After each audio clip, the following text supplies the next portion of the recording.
Hi, in front of me I have ALLVIEW X4 Soul Style, and I'm gonna show you how to change the language on this device.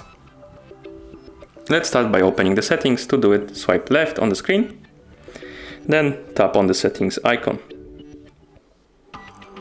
Once in settings, scroll down and tap on more settings. Here select language and input, then select language. Now we need to add another language to the list to change it, so let's tap on add a language. Find the language you want to use. For example, let's select Deutsch, and here let's select the region, Deutschland.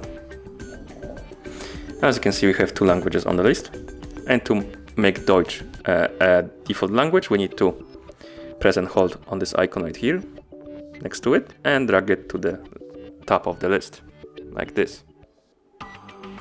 Now let's go back, and as you can see, the language changed.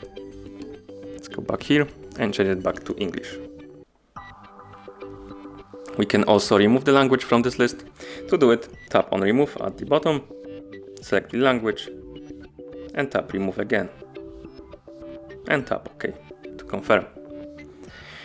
And that's how you change the language on this device.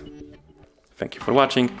If you found this video helpful, consider subscribing to our channel and leaving the like on the video.